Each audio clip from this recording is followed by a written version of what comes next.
Sir ನಮಸ್ತೆ, pickup ಅಲ್ಲ ಗಾಡಿ ಇದು? ಹಾಂ ಹೌದು sir, Mahindra pickup 1.7 Bolero. But sir model ಎಷ್ಟು ಗಾಡಿ? 2019 ಮಾಡಲ್ ಸರ್. 19. ಹೌದು ಸರ್. ಓನರ್ ಎಷ್ಟಾಗಿದ್ದಾರೆ ಗಾಡಿ? ಸರ್ ಓನರ್ ಅದ್ರ ಆರ್ ಸಿ ಕಾರ್ಡಲ್ಲಿ ಇದೆ ನೋಡಿ ಸರ್, ನನಗೆ ಅಷ್ಟೊಂದು ಗೊತ್ತಿಲ್ಲ ಸರ್. ಹ್ಞೂ. ಡಾಕ್ಯುಮೆಂಟ್ಸ್ ರನ್ನಿಂಗ್ ಇದೆ ಗಾಡಿದು? ಡಾಕ್ಯುಮೆಂಟ್ಸ್ ಸರ್ ಇವಾಗ ಒಂದು ತಿಂಗಳೇನು 20 ದಿವಸ ಆಯ್ತು ಸರ್. 2 ವರ್ಷದ್ದು ಪಾಸಿಂಗ್ ಮಾಡಿದ್ದೀನಿ ಸರ್. ಹ್ಞೂ. ಮತ್ತು 1 ವರ್ಷದ ಇನ್ಸೂರೆನ್ಸ್ ಕಟ್ಟೀನಿ ಸರ್. ಹ್ಞೂ. 3 ಟೈರ್ ಬೇಸ್ ಅದ ಸರ್, ಒಂದು ಸ್ಟೆಪ್ನೇನು ಆದ ಸರ್.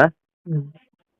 ಗಾಡಿ ಅದಕ್ಕೆ ಬಾಡಿ ಕಟ್ಟಿದ್ದಿಲ್ಲ ಸರ್, ನಾವು ಗಾಡಿ ಬಾಡಿ ಕಟ್ಕೊಂಬಂದೀವಿ ಸರ್. ಇಲ್ಲಿ ಮಸ್ಕಿ ಬಾಡಿ ಕಟ್ತೀನಿ ಸರ್, 70,000 ರೂಪಾಯಿದು. ಲೋನ್ ಇದೆಯಾ ಗಾಡಿ ಮೇಲೆ? ಲೋನು ಐತೆ ಸರ್, ಗಾಡಿದು ಲೋನ್ ಐತೆ ಸರ್. ಕ್ಲಿಯರ್ ಮಾಡಿಕೊಡ್ತೀರಾ? ಹಾಂ, ಕ್ಲಿಯರ್ ಮಾಡಿ ಕೊಟ್ಬಿಡ್ತೀವಿ ಸರ್. 2000 ಎಷ್ಟು ಮಾಡಲ್ಲ? 2019 ಸರ್. 19. ಹೌದು ಸರ್. ರನ್ನಿಂಗ್ ಎಷ್ಟಾಗಿದೆ ಗಾಡಿ? ಗಾಡಿ 1,20,000